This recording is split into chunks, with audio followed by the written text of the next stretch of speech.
शुभ दुनियाल Narendra Modi, Narendra Modi.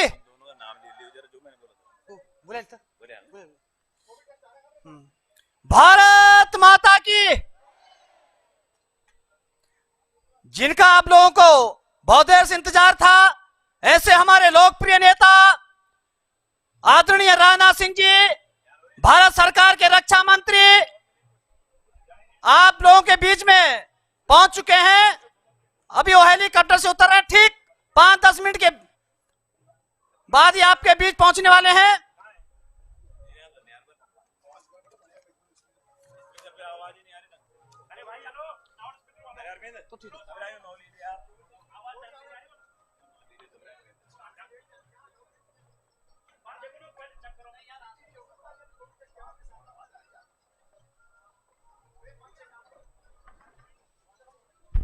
Hello.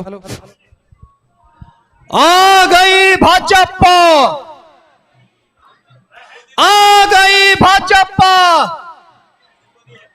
शुभ दुनियाल, शुभ दुनियाल। राजनाथ सिंह, राजनाथ सिंह, नरेंद्र मोदी, पुष्कर धामी, वोटरों की जय हो। आए हुए तमाम नयनगर विधानसभा क्षेत्र से हमारे पार्टी के पदाधिकारीगण, सभी जनप्रतिनिधिगण, मंच के माध्यम से उनका तहे दिल स्वागत। सम्मानित सदस्य जो हमारे सभासद हैं, अपने छोटे भाई सुनील चौहान जी, विनोद चौहान जी, अपने भाई ले लिया, ले लिया, सबके ले लिया मैंने। हाँ, उनका स्वागत करता हूं।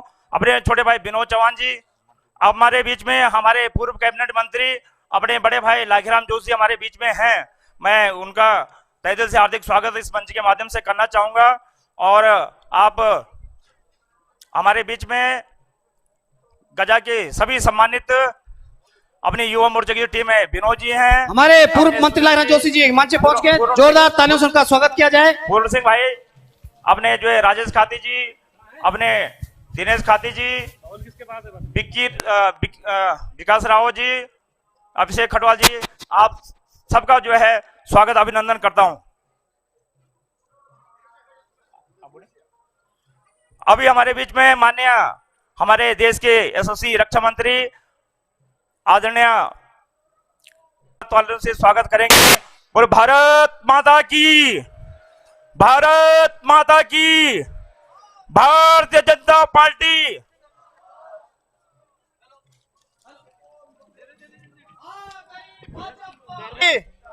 भारतीय जनता पार्टी आ गई भाजपा। भारत माता की।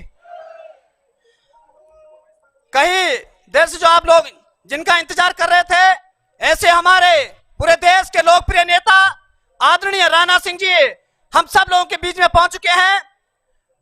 और उनके साथ आए हुए हमारे लोकप्रिय प्रत्याशी जो लगातार अपने क्षेत्र में चौमुखी विकास कर रहे हैं, ऐसे लोकप्रिय कृषि मंत्री हमारे बड़े भाई आदरणीय सुबोध नियाल जी भी आप लोगों के बीच में हैं, तथा समस्त जनप्रतिनिधिगण, समस्त कार्यकर्तागण हमारे बीच में, हमारे नगर पंचायत के अध्यक्ष श्रीमती मीना खाती भी हैं, और ब्लॉक प्रमुख चंबा शिवानी बिष्ट, ब्लॉक प्रमुख नरेंद्र राजेंद्र भंडारी जी, हमारे संयोजक मदन सिंह रावत जी, और हमारे आए हुए सभी श्रेष्ठ ज्येष्ठ कार्यकर्ता। अब मैं अपने सभी ज्येष्ठ श्रेष्ठ कार्यकर्ताओं से अनुरोध करता हूं कि वो बड़ी माला लेकर आए और माननीय रक्षा मंत्री आदरणीय राजनाथ सिंह जी का स्वागत करने का कष्ट करें।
इस पे बुलाएंगे।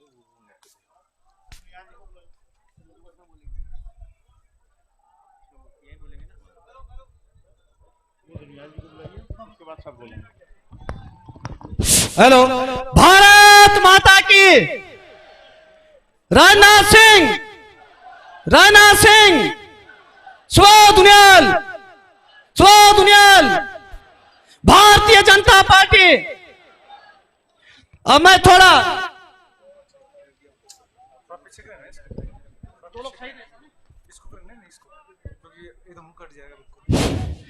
मैं जिन पिछली बार जो जम्मू कश्मीर में शहीद हुए ऐसे हमारे वीर सैनिक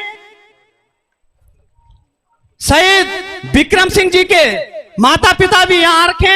मैं उन्हें प्रणाम करता हूं जिन्होंने से वीर सपूत को जन्म दिया और अपने देश के लिए उन्होंने कुर्बानी दी। ऐसे वीर उनके माता पिताओं को मैं अनुरोध करता हूं कि माननीय रक्षा मंत्री राजनाथ सिंह जी से वो अपना कृपया मंच पे आए। माननीय रक्षा मंत्री आपका सम्मान करेंगे। ये हम सब लोगों का सौभाग्य है। जोरदार तालियों से उनका स्वागत किया जाए। उनके पिताजी साहब सिंह नेगी जी, उनकी माता बिरजा देवी जी, उनकी धर्मपत्नी पार्वती देवी जी, तीनों से मेरा अनुरोध है कृपया वो मंच पे आ जाए।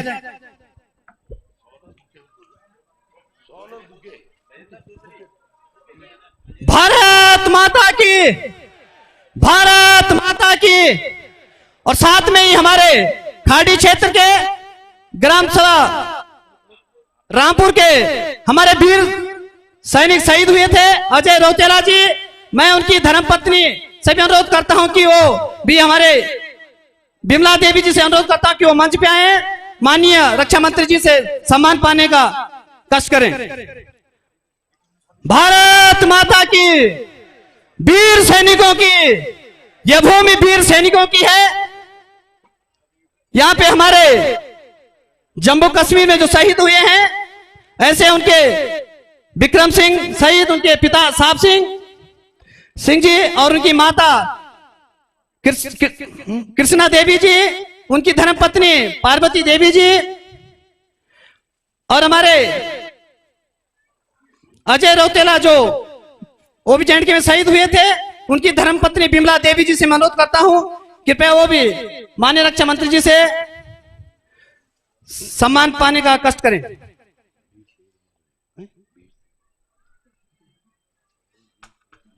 वीर शहीद, वीर शहीद, जब तक सूरज चांद रहेगा शहीदों तुम्हारा नाम रहेगा। जब तक सूरज चांद रहेगा,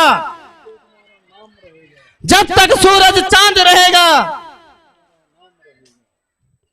माननीय राजनाथ सिंह जी जिंदाबाद, जिंदाबाद।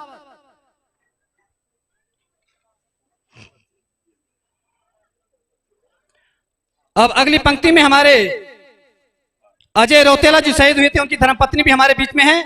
माननीय रक्षा मंत्री जी अनुरोध करता हूं कि उनका भी सहूलत भेंट कर सम्मान करने का कष्ट करें।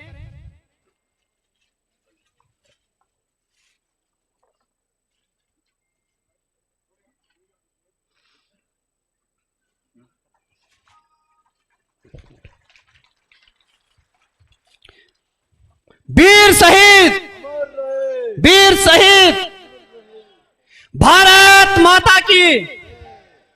धन्यवाद। यहाँ पे मैं बहुत बहुत धन्यवाद करता हूं माननीय रक्षा मंत्री राजनाथ सिंह जी का, जिन्होंने हमारे शहीदों के परिवारों को सम्मान किया। यहाँ पे मैं तहे दिल से उनका, तहे दिल से सभी अपने क्षेत्र की जनता से, अपनी पूरी नयनगर विधानसभा की तरफ से, पूरे उत्तराखंड की तरफ से उनका तहे दिल से धन्यवाद देता हूं। जय हिंद, जय भारत। अब मैं हमारे नयनगर विधानसभा के जो प्रत्याशी हैं, जो हम सब लोगों के बीच में बहुत लोकप्रिय हैं, जिन्होंने कृषि के क्षेत्र में उत्तराखंड का एक नाम रोशन किया, ऐसे हमारे लोकप्रिय प्रत्याशी जिन्होंने चौतरफा विकास किया, मैं मंच पे उन्हें बुलाना चाहता हूं और उनको आपके समर्थन में वो अपने विचारों को रखें। क्योंकि मुझे ध्यान है पिछली बार भी हमारे आदरणीय राजनाथ सिंह जी आए थे, उन्होंने कहा था आप सुबह नियाल को जिताइए, वो केवल विधायक ही नहीं रहेंगे, वो कुछ और बनेंगे और वो कृषि मंत्री बने हैं। जोरदार तालियों से स्वागत किया जाए। भारत माता की। माननीय कृषि मंत्री से मेरा अनुरोध है कि वो माननीय रक्षा मंत्री का शॉल पहनकर स्वागत करें। माननीय नगर पंचायत अध्यक्ष श्रीमती मीना खाती से अनुरोध करता हूं कि वो शॉल पहनकर सम्मान करें। अब मैं माननीय कृषि मंत्री से अनुरोध करता हूं कि वो भी अपना संबोधन करें। बोलो भारत माता की। दोनों हाथ उठा के भारत माता की, भारत माता की। राजनाथ सिंह जी जिंदाबाद, राजनाथ सिंह जी जिंदाबाद। भारत की राजनीति के प्रखर योद्धा और कई वर्षों से उत्तर प्रदेश के मुख्यमंत्री के रूप में आप हमारे मुख्यमंत्री रहे। आपके मुख्यमंत्री रहते हुए ही इस उत्तराखंड का राज्य का निर्माण हुआ। आपने भारत के गृह मंत्री के तौर पर और अब रक्षा मंत्री के तौर पर जिस तरह भारत की सेना के सम्मान को बढ़ाने का काम किया, ऐसे बहुत ही वरिष्ठ नेता देश के अंदर जिनका व्यक्तित्व एक प्रेरणा देने का काम करता है, और ऐसे वक्ता संभवतः देश में बहुत कम हो, ऐसे महान नेता आदरणीय राजनाथ सिंह जी का मैं गजा की इस भूमि पे हृदय की गहराइयों से स्वागत करता हूं, अभिनंदन करता हूं।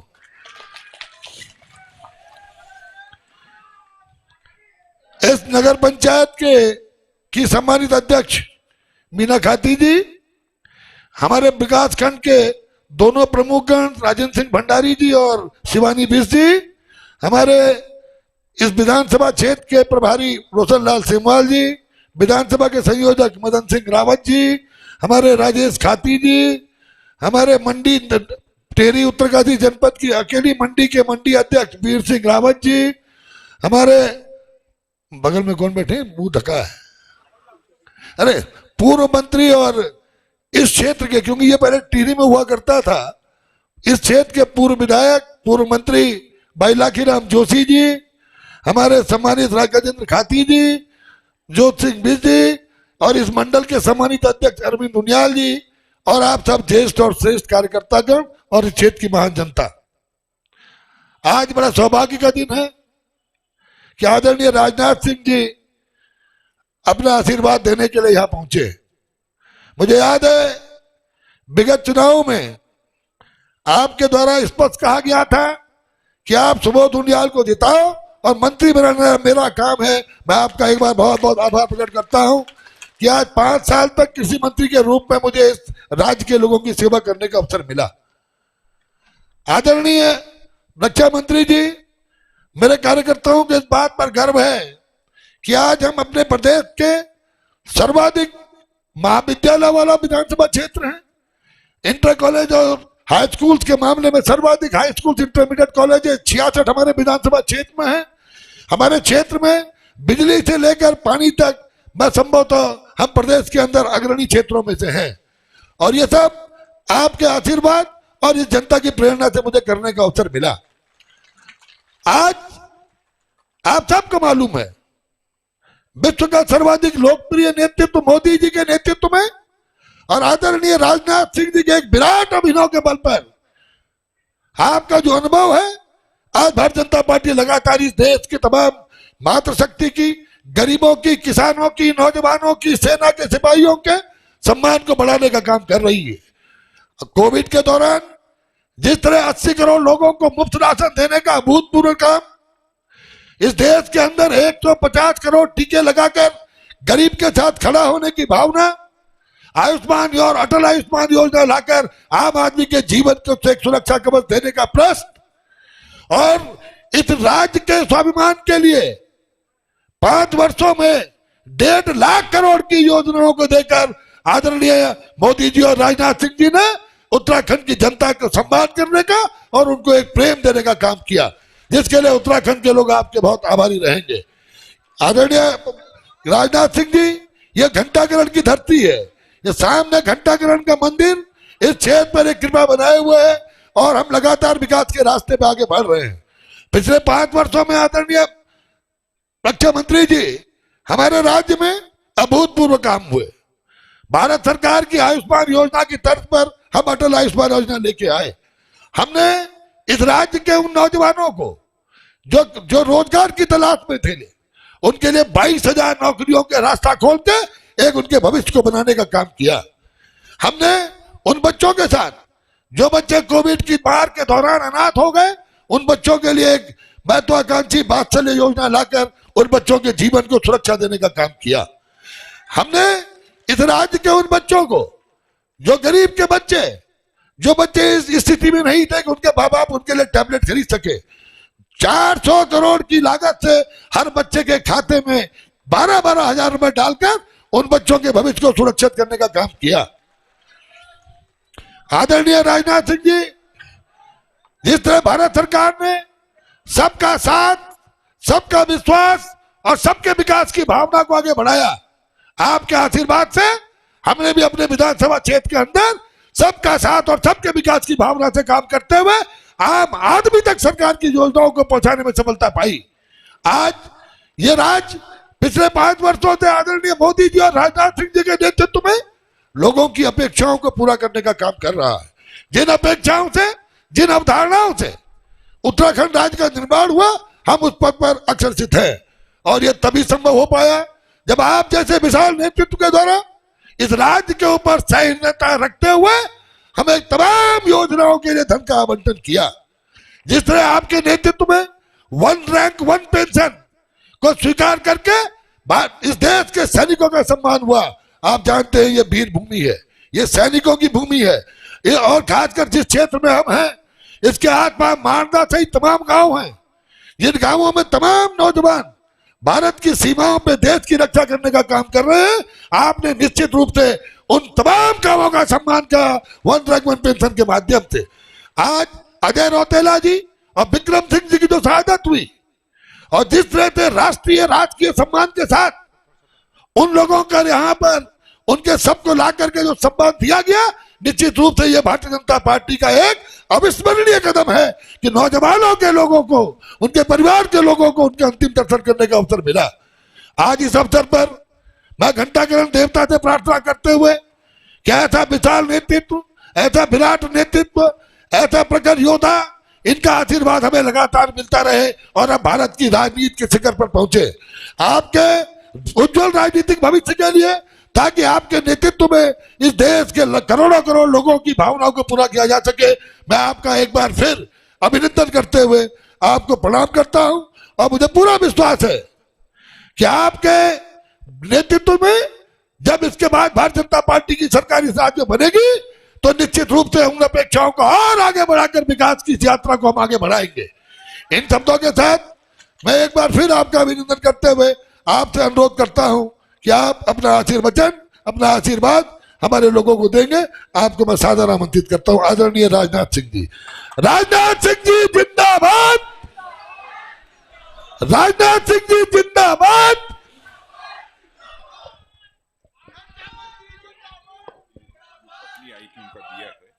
देख लीजिएगा बाद में कोई ना कोई रोजगार होगा।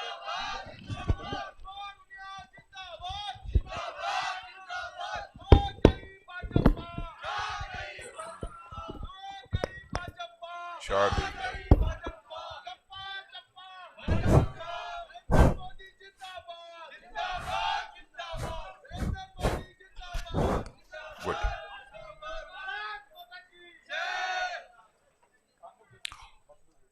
भारतीय जनता पार्टी के प्रत्याशी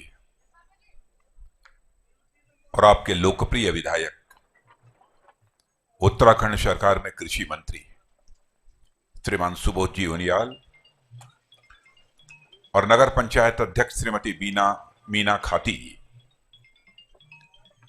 और पूर्व मंत्री और मेरे बड़े पुराने मित्र, जब मैं पहले काम किया करता था, श्री लाखी राम जी जोशी, श्री अरविंद जी उनियाल, श्री मदन सिंह जी संयोजक विधानसभा, श्री गजन सिंह जी खाती, श्री वीर सिंह रावत, श्री राजेंद्र भंडारी ब्लॉक प्रमुख, श्रीमती शिवानी बिष्ट ब्लॉक प्रमुख, श्री राजेंद्र तिवारी समन्वयक, श्री जीत सिंह जी चौहान और इस सभा में मौजूद मेरे सभी सम्मानित बहनों एवं भाइयों, लंबे समय के बाद आया हूं। देर हुई है लेकिन पूरी तरह से दुरुस्त आया हूं।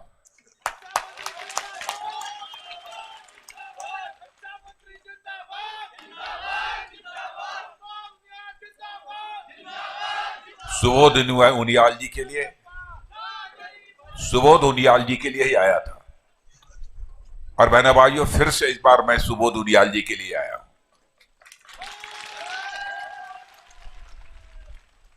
और जिन अपेक्षाओं के साथ आपने सुबोध उनियाल जी को आपने अपना विधायक बनाया था, मैं जैसा रिस्पांस आप लोगों की तरफ से देख रहा हूं उससे मैं पूरी तरह से आश्वस्त हूं कि आपकी अपेक्षाओं की कसौटी पर सुबोध उनियाल जी पूरी तरह से खरा उतरे।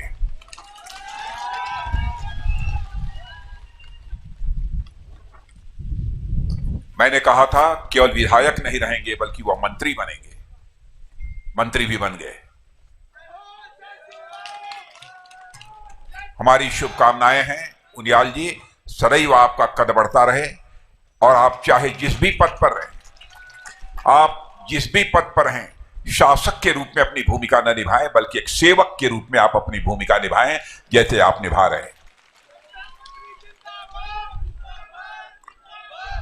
मेरे बहनों भाइयों, उत्तराखंड राज्य के 78 लाख, उत्तराखंड राज्य के 78 लाख मतदाता 14 तारीख को अपना मतदान करेंगे और केवल किसी राजनीतिक पार्टी की सरकार ही नहीं बनाएंगे बल्कि उत्तराखंड राज्य का भविष्य लिखेंगे।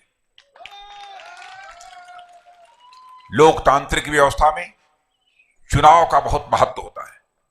स्वस्थ लोकतांत्रिक व्यवस्था में मतदान यह सबसे बड़ा दान माना जाता है। तो पहली मैं अपील आप सबसे करना चाहता हूं, जिस दिन मतदान हो एक भी व्यक्ति शेष नहीं बचना चाहिए जिसे मतदान का अधिकार प्राप्त है और वह मतदान से वंचित रह जाए। जहां तक उत्तराखंड राज्य का प्रश्न है, आप सबको जानकारी है, श्रद्धेय अटल बिहारी वाजपेयी की हसरत थी उत्तराखंड एक नया राज्य बनना चाहिए और अपने प्रधानमंत्री रहते हुए ही उन्होंने उत्तराखंड राज्य बनाकर केवल बनाया ही नहीं बल्कि उत्तराखंड राज्य को एक विशेष दर्जा देने का काम आदरणीय अटल बिहारी वाजपेयी जी ने किया। और मैं इस मामले में सौभाग्यशाली हूं कि जिस समय उत्तराखंड राज्य बनने का फैसला आदरणीय अटल बिहारी वाजपेयी जी के नेतृत्व की कैबिनेट में हुआ था, उस कैबिनेट का मेंबर मैं भी था, सरफेस ट्रांसपोर्ट मिनिस्टर के रूप में। और इस मामले में भी मैं सौभाग्यशाली हूं कि जिस समय उत्तराखंड राज्य बना तो संयुक्त उत्तर प्रदेश का भी उस समय मुख्यमंत्री मैं ही था। इस मामले में मैं सौभाग्यशाली हूं, यानी आपका संयुक्त उत्तर प्रदेश का सबसे आखिरी मुख्यमंत्री मैं ही हूं। इसलिए हमारा आपका रिश्ता कभी टूट नहीं सकता, कभी टूट नहीं सकता। जहां तक राजनीतिक पार्टियों का प्रश्न है, बहनों भाइयों, इस सच्चाई को कोई नकार नहीं सकता कि हिंदुस्तान की सबसे विश्वसनीय राजनीतिक पार्टी यदि कोई है तो वह भारतीय जनता पार्टी। और मैं आपको यकीन दिलाना चाहता हूं, जो कुछ भी हम लोगों ने किया है उस आधार पर मैं यकीन दिलाना चाहता हूं, भारतीय जनता पार्टी मेरे बहनों भाइयों आपके भरोसे को किसी भी सूरत में टूटने नहीं देगी और आपकी अपेक्षाओं की कसौटी पर पूरी तरह से खरी उतरेगी। हमारा चरित्र रहा है, जो हमने कहा है वह किया है। और मैं उनियाल जी को भी कहूंगा, चाहे जो कुछ भी हो भविष्य में, परिणामों की चिंता नहीं करनी चाहिए, लेकिन जनता को वही आश्वासन देने चाहिए जिन आश्वासनों को हम पूरा कर सकें।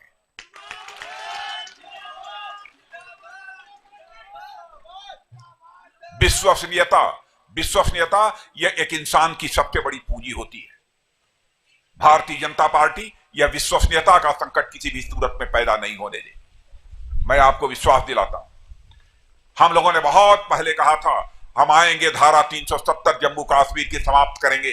51 में कहा था, आपने देखा संसद में बहुमत मिलने के साथ ही चुटकी बजाकर हम लोगों ने धारा 370 को समाप्त कर दिया और आज जम्मू कश्मीर का वही दर्जा है जो हिंदुस्तान के अन्य राज्यों का दर्जा है। भारत का विभाजन नहीं होना चाहिए था। हिंदू और मुसलमान के आधार पर भारत टूटना नहीं चाहिए, लेकिन हो गया। लेकिन पाकिस्तान में जो हिंदू, सिख, ईसाई, पारसी, यहूदी जो भारत के मूल निवासी थे, रह गए थे, वहां पर उनका जो धार्मिक उत्पीड़न हो रहा था उसके कारण बहुत सारे हिंदू, सिख, ईसाई, पारसी छोड़कर भारत आ रहे थे। लेकिन भारत की नागरिकता प्राप्त न होने के कारण वो सम्मान की जिंदगी यहां पर जी नहीं पा रहे थे। हम लोगों ने कहा था हमारी सरकार बनेगी तो भारत की संसद में हम नागरिकता का कानून पास करेंगे, और डंके की चोट पर हम लोगों ने नागरिकता का कानून पास कर दिया। आज चाहे अफगानिस्तान हो, चाहे बांग्लादेश हो अथवा पाकिस्तान हो, वहां का कोई भी अल्पसंख्यक धार्मिक उत्पीड़न के कारण भारत आता है तो हम उसे भारत की नागरिकता देंगे। यह हमारा फैसला है। हम लोगों ने कहा था 1984 से लगातार कहते चले आ रहे हैं, जिस दिन हमारी सरकार बन जाएगी ऐसी परिस्थितियां स्वतः ही पैदा हो जाएंगी कि अयोध्या की धरती पर भव्य राम का मंदिर बनकर रहेगा बहनों भाइयों, और हम लोगों ने भव्य मंदिर बना दिया।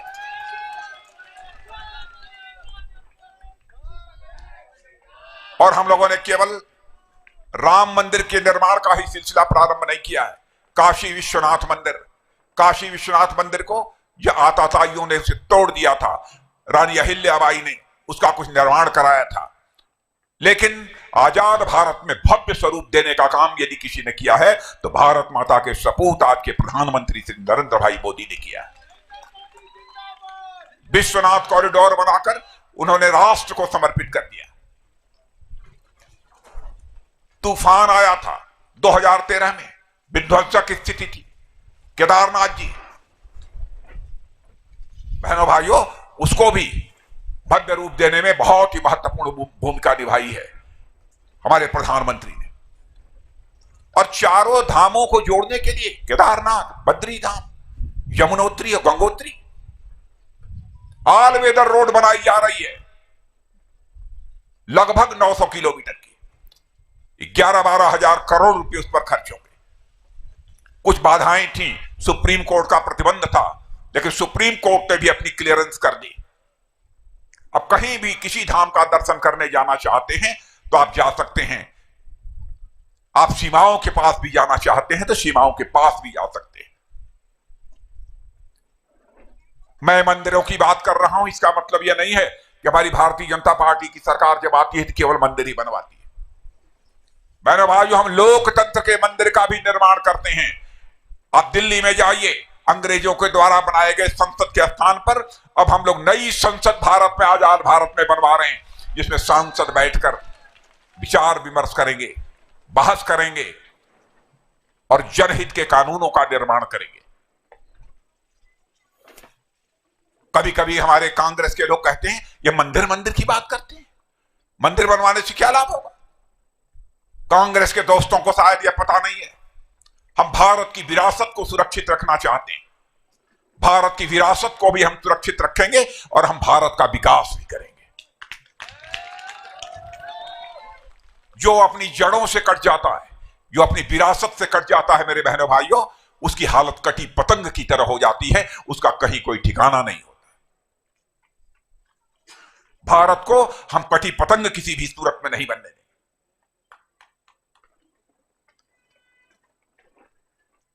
उत्तराखंड की सरकार ने क्या क्या काम किया है वो तो आप लोग जानते हैं ज्यादा मुझसे, लेकिन कभी कभी हमारे हरीश भाई बोल जाते हैं कि भारतीय जनता पार्टी वाले तो 5 साल में 3 मुख्यमंत्री बनाते हैं। अरे हरीश भाई, 3 नहीं 30 बनाएंगे। इस पर आपको क्या आपत्ति होनी चाहिए? हाँ, इस बात की पक्की गारंटी रहेगी, हम उत्तराखंड का विकास किसी भी सूरत में नहीं रुकने देंगे। यह तो हमारी पार्टी का अंदरूनी मामला है, यह तो पार्टी का अंदरूनी मामला है। इस पर आपको आपत्ति क्यों होनी चाहिए? विकास यदि यहां का बाधित हो रहा हो तब तो कहिए। आपने देखा होगा पिछले एक साल में हमारी केंद्र की सरकार ने 1 लाख करोड़ रुपए का निवेश इस उत्तराखंड की धरती पर किया है बहनों भाई। इसी बीच तो हमारे 3 मुख्यमंत्री बदले गए। विकास हम न रुकने देंगे, न विकास को हम किसी भी सूरत में थमने देंगे। हम इस बात की पक्की गारंटी देते हैं। अनाप शनाप के आरोप कहने के लिए कुछ बचा नहीं है। एक बार कह दिया उन्होंने, केदारनाथ गुफा ये तो कांग्रेस ने बनवाई है,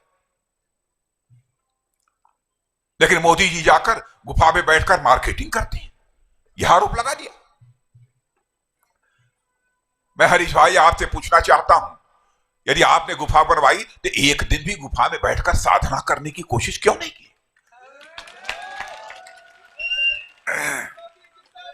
आप हिम्मत नहीं जुटा पाए, आप हिम्मत नहीं जुटा पाए। और मैं आपको बतलाना चाहता हूं, और आपकी पार्टी का कोई व्यक्ति भी वहां पर जाकर गुफा में बैठने की हिम्मत नहीं जुटा पाया कि 1 घंटा 2 घंटा बैठ ले। मोदी जी जो वहां गए थे बहनों भाइयों, वो मार्केटिंग करने के लिए नहीं गए थे। हरीश जी को समझाओ कि वहां पर साधना करने के लिए गए थे, साधना करने के लिए गए थे। और एक साधक ही जनता की सेवक के रूप में अपनी भूमिका निभा सकता है। जो जो काम मोदी जी ने किया है, यह तो आपने कभी कल्पना भी नहीं किया होगा। क्या कभी सोचा था ऐसा प्रधानमंत्री आएगा जो घर घर में कहेगा शौचालय होने चाहिए, ताकि गरीब परिवार की माताओं बहनों को बाहर न जाना पड़े, उनके इज्जत और असमत की चिंता करें। गरीब परिवार की माताओं बहनों को भी लकड़ी जलाकर, अंगीठी जलाकर, धुएं में आंखों से पानी चलता रहे, खाना बनाने का मौका नहीं मिलना चाहिए, बल्कि एलपीजी गैस सिलेंडर होना चाहिए। एक संवेदनशील ही प्रधानमंत्री सोच सकता है। कल्पना किसी ने नहीं की थी। कोविड का संकट था, कोरोना का। भारत के भिन्न भिन्न शहरों से काम करने वाले लोग पैदल ही वहां से भाग रहे थे। लॉकडाउन हो गया था, सारे कामकाज ठप पड़ गए, रोजी रोटी का संकट पैदा हो गया था। संवेदनशील प्रधानमंत्री मोदी जी ने फैसला किया, चटपट फैसला किया, देर नहीं की। जिन लोगों के पास इस समय कामकाज नहीं है, जब तक कामकाज नहीं मिल जाता, हम महीने में 2 बार मुफ्त राशन मुहैया कराएंगे, और देश के 80 करोड़ लोगों को मुफ्त राशन मुहैया कराया जा रहा है। हमारी माताओं बहनों को कई घड़े सिर पर लेकर पानी भरने के लिए जलाशयों में न जाना पड़े, कुएं पर न जाना पड़े। हर घर में नल होना चाहिए और नल से जल निकलना चाहिए। पहली बार आजाद भारत के इतिहास में किसी ने सोचा, तो हमारे प्रधानमंत्री ने सोचा। यहां पर पता नहीं आ गया नल अच्छा, अभी नल तो बतला रहे हैं लग गया, पानी की व्यवस्था हो रही है, लेकिन सारे देश में यह सिलसिला प्रारंभ हुआ। किसी ने सोचा था कभी? आयुष्मान भारत की चर्चा अभी ये किया है हमारे उनियाल जी ने आपके सामने। बहनों भाइयों, ऐसी योजना सारी दुनिया में नहीं। 5 लाख रुपए तक का आपका मुफ्त इलाज होगा 1 साल में। यह है आयुष्मान भारत योजना। कभी किसी ने कल्पना नहीं थी कि इस प्रकार के हालात यहां पैदा होंगे। फिर भी कांग्रेस के लोग जो मन आता है सो अनाप शनाप की बातें कहते रहते हैं। जो मन आता है सो रंच मात्र भी उन्हें संकोच नहीं होता है क्या कहना चाहिए और क्या नहीं कहना चाहिए। इसका लगता है कि विवेक ही वह खो चुके हैं। और यही कांग्रेस पार्टी है। आपको मैं याद दिलाना चाहता हूं, अटल बिहारी वाजपेयी जी ने उत्तराखंड को विशेष राज्य का दर्जा दिया था। जब कांग्रेस की उत्तराखंड में और दिल्ली में सरकार थी, इन्होंने विशेष राज्य का दर्जा उत्तराखंड का समाप्त कर दिया था। जब 2014 में नरेंद्र भाई भारत के प्रधानमंत्री बने हैं बहनों भाइयों, तब जाकर फिर से स्पेशल कैटेगरी में इस उत्तराखंड राज्य को रखा गया है। उस कांग्रेस को यह कहां नैतिक हक है कि वह वोट मांगे। और कांग्रेस की हालत तो यह हो गई है कि वो फैसला ही नहीं कर पा रहे हैं उनका मुख्यमंत्री कौन होगा। उलझे हुए हैं। हिम्मत नहीं कर पा रहे हैं कि अपने मुख्यमंत्री की घोषणा कर दें। हम लोगों ने डंके की चोट पर घोषणा कर दिया है हमारी सरकार बनेगी तो हमारा सरल, सज्जन, निहायत विनम्र, ईमानदार मुख्यमंत्री पुष्कर धामी बनेगा। हम लोगों ने घोषणा कर दी। ये हिम्मत नहीं कर पा रहे हैं।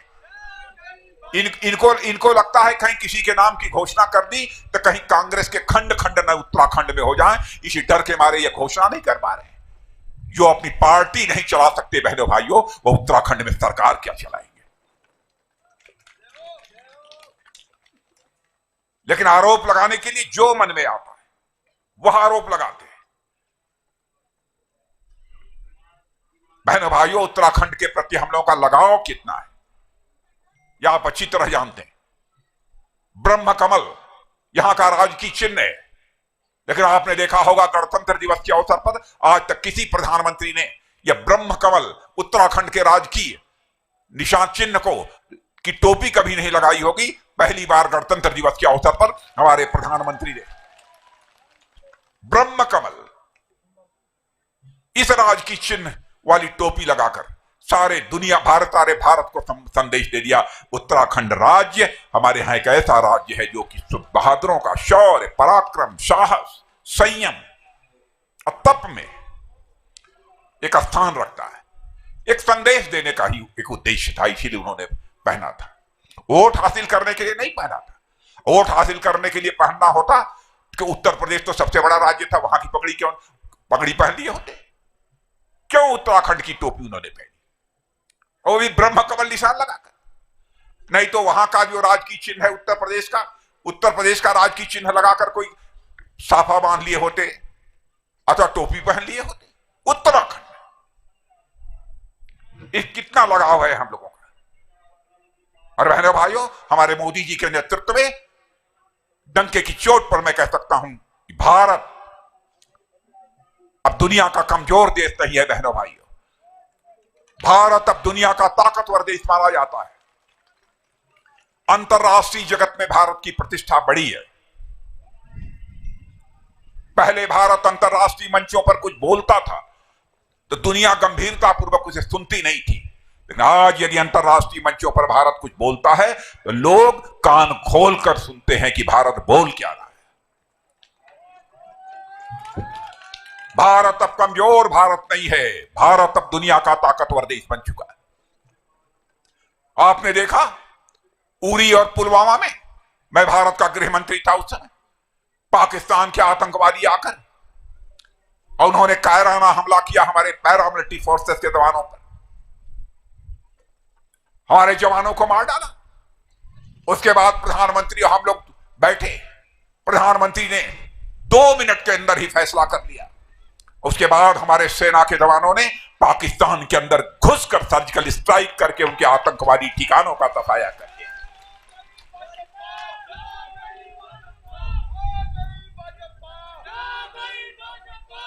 सर्जिकल स्ट्राइक की जरूरत पड़ी तो सर्जिकल स्ट्राइक, एयर स्ट्राइक की जरूरत पड़ी तो एयर स्ट्राइक भी हम लोगों ने किया। और सारी दुनिया को यह संदेश चला गया, भारत अब कमजोर भारत नहीं है, भारत अब ताकतवर भारत बन चुका है।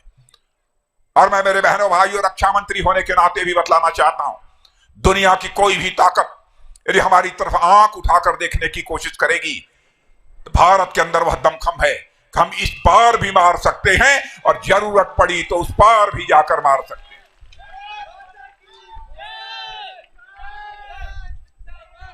लेकिन मुझे आश्चर्य होता है, कांग्रेस के नेता राहुल गांधी जी संसद में खड़े होकर राष्ट्रपति अभिभाषण पर हो रही चर्चा में कहते हैं कि गलवान घाटी में, लद्दाख में जो भारत और चीन के जवानों के बीच संघर्ष हुआ था तो उसमें भारत के जवान मारे गए, चीन के शायद उनकी धारणा है कि 3-4 लोग मारे गए। हम लोगों को मालूम था, कभी हमने खुलासा नहीं किया और खुलासा करेंगे। लेकिन भारत के किसी अखबार अथवा किसी पत्रकार ने नहीं, ऑस्ट्रेलिया के खोजी पत्रकार ने वहां जाकर इधर उधर तक पता लगाकर तथ्यों के आधार पर ऑस्ट्रेलिया से निकलने वाले एक अखबार जिसका नाम है क्लेक्सॉन, KLEXON, उसमें यह लिखा है कि गलवान घाटी में जो भारत और सेना और चीन के सेना के जवानों के बीच संघर्ष हुआ था, उसमें चीन के 38 से लेकर 50 जवान मारे गए हैं बहनों भाइयों। और ये राहुल गांधी, इनकी समझ में नहीं आता हमारे सेना के जवानों के शौर्य, साहस और पराक्रम पर वह सवाल या निशान लगाने की कोशिश करते हैं। बहनों भाइयों, ऐसे लोगों को लोकतांत्रिक तरीके से मतदान के माध्यम से सबक सिखाया जाना चाहिए, ताकि कोई राजनेता कोई ऐसी बात बोलने का की हिम्मत ना करे। अब यहां पर कांग्रेस पार्टी देश को जाति, पंथ, मजहब के आधार पर बांटना चाहती है। बहन भाई, क्या इसी आधार पर राजनीति की जानी चाहिए? भारतीय जनता पार्टी जाति, पंथ, मजहब और धर्म की राजनीति नहीं करती है। हम राजनीति करते हैं तो इंसाफ और इंसानियत की राजनीति करते हैं। हमारी देश की सुरक्षा में यदि हिंदू बलिदान देता है तो मुसलमान भी बलिदान देता है, सिख भी बलिदान देता है, अन्य भी बहुत सारे लोग बलिदान देते हैं, क्रिश्चियंस भी बलिदान देते हैं जो भारत के मूल निवासी हैं, पारसियों ने भी बलिदान दिया है, यहूदियों ने भी दिया है, जो भी भारत के मूल निवासी हैं। लेकिन ये लोग जाति, पंथ, मजहब के आधार पर सरकार बनाना चाहते हैं। कोई कहता है मैं आऊंगा तो नमाज की छुट्टी दे दूंगा, कोई कहता है मैं आऊंगा तो मुस्लिम यूनिवर्सिटी बनवा दूंगा। अरे बनवाना हो, जो करना हो करिए, लेकिन कोई वोट हासिल करने के लिए। और मैं कांग्रेस के दोस्तों को बताना चाहता हूं, राजनीति की जानी चाहिए तो केवल सरकार बनाने के लिए राजनीति नहीं की जानी चाहिए। राजनीति की जानी चाहिए तो समाज बनाने के लिए राजनीति की जानी चाहिए, देश बनाने के लिए राजनीति की जानी चाहिए। क्या हो गया है इन लोगों को? ऐसी घोषणाएं की जाती हैं। बहनों भाइयों, हालत कांग्रेस की बहुत ही पतली हो चुकी है, बहुत ही पतली। लेकिन आप ही लोग कभी कभी, अब जैसे एक बार भाजपा की सरकार तो आप लोग दूसरी बार बना देते हैं कांग्रेस की सरकार, एक बार इसको एक बार उसको। मैं आपसे अपील करना चाहता हूं, एक बार इसको और एक बार उसको, इस सोच से बाहर निकलिए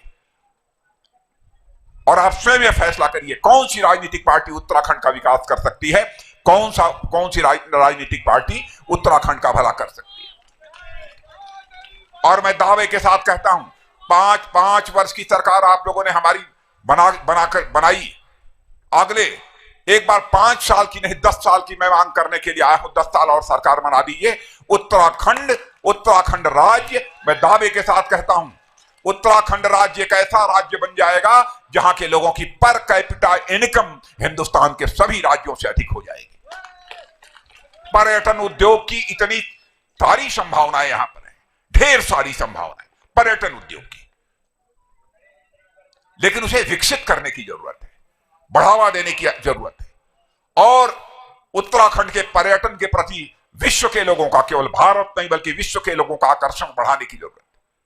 सोच चाहिए, काल्पनिक क्षमता चाहिए, तभी हो पाएगा। और यह सब सारी चीजें होंगी तो सबके साथ से होंगी, सबके विश्वास से होंगी, सबके प्रयास से होंगी, तभी जाकर सबका विकास हो पाएगा। लेकिन कांग्रेस की क्या हालत हो गई है? हम तो, हमारे प्रधानमंत्री तो कहते हैं हम जो कुछ भी करना चाहते, सबका साथ, सबका विश्वास, सबका प्रयास और सबका विकास। कांग्रेस की हालत क्या है? घर का साथ, खुद का विकास, सब पर अविश्वास, अकेला प्रयास, इस सारे चुनाव लड़ रहे हैं। इसलिए मेरे बहनों भाइयों, मैं आप सबसे विनम्र निवेदन यही करने आया हूं, कुनियाल जी को इस बार रिकॉर्ड मतों से जिता दिए। पिछली बार कितने से जिताया था बताइए? आप लोगों ने क्या कर दिया है? अरे पिछली बार केवल 5000 वोटों से जिताया था आप लोगों ने, अब तो देख लिया ना। अरे 24 कैरेट के हैं सुबोध उनियाल जी, 24 कैरेट के हैं।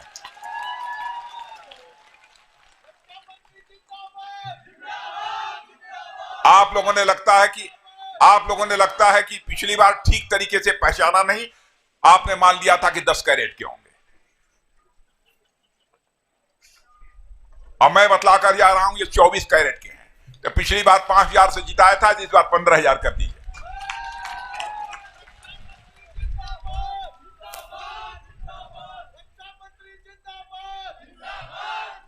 बहनों भाइयों, एक काम और बहुत बड़ा हुआ है जो आप लोगों के लिए बहुत सुविधाजनक होगा। ऊधम सिंह नगर में 500 करोड़ रुपए की लागत से एम्स का एक सैटेलाइट सेंटर बन रहा है। जानते हैं क्यों बनाया जा रहा है? वो इसलिए बनाया जा रहा है ताकि दूर दराज तराई क्षेत्रों में जो लोग रहते हैं उनको चलकर हॉस्पिटल ना आना पड़े, बल्कि वहीं से सीधे उनके इलाज की व्यवस्था की जा सके। इस प्रकार की व्यवस्था की जा रही है। और हम लोगों ने इस बार के अपने घोषणा पत्र में कहा है कि अब तक प्रधानमंत्री किसान सम्मान निधि के अंतर्गत 6,000 रुपए जो उत्तराखंड वासियों को प्राप्त होते थे किसानों को, तो 6,000 रुपए वो तो मिलेंगे ही। 6,000 हमारी भाजपा की सरकार उत्तराखंड की देगी, हमारे किसानों को 12,000 रुपए मिलेंगे।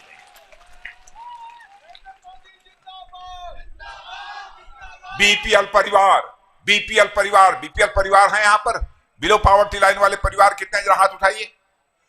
आप लोगों के घर के जो मुखिया होंगे उनको भी 3,000 रुपया अलग से मिलेगा, हम लोगों ने तय किया है।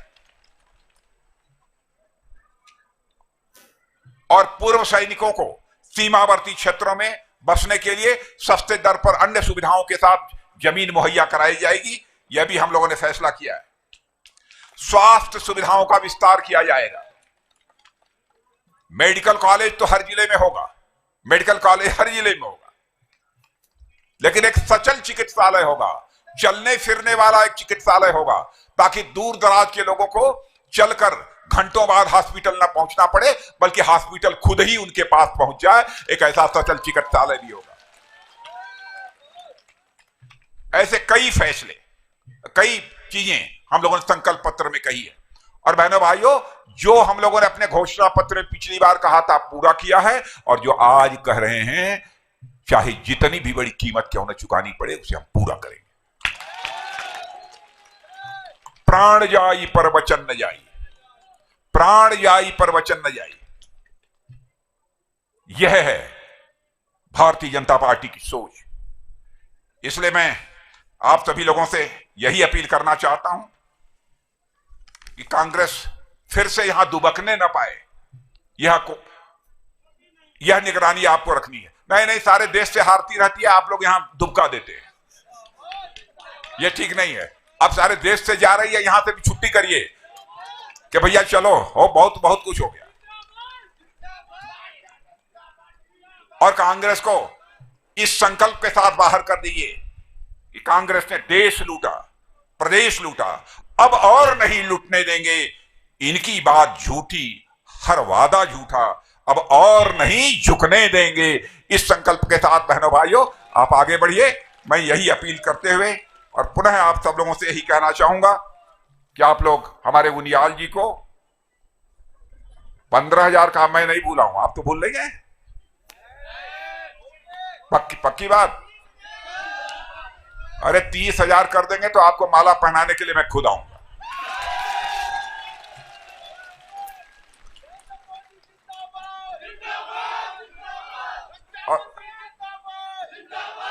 और मेरे बहनों भाइयों 15,000 मैंने कहा है। 15,000 से 16,000 17,000 भी यदि आप कर देंगे तो उनियाल जी यदि हमको बुलाएंगे, उसके बाद कभी भी साल 6 महीने में जब भी बुलाए, तो बहनों भाइयों मैं फिर से आना चाहूंगा। यदि आना चाहूंगा, मैं आना चाहूंगा तो अपना स्वागत कराने के लिए नहीं आना चाहूंगा, बल्कि एक बार शीश झुकाकर इस क्षेत्र की जनता के प्रति आभार व्यक्त करने के लिए आना चाहूंगा। आप सबको बहुत बहुत धन्यवाद। राणा सिंह जी, भारतीय जनता पार्टी, शुभोदय, नरेंद्र मोदी, चप्पा चप्पा।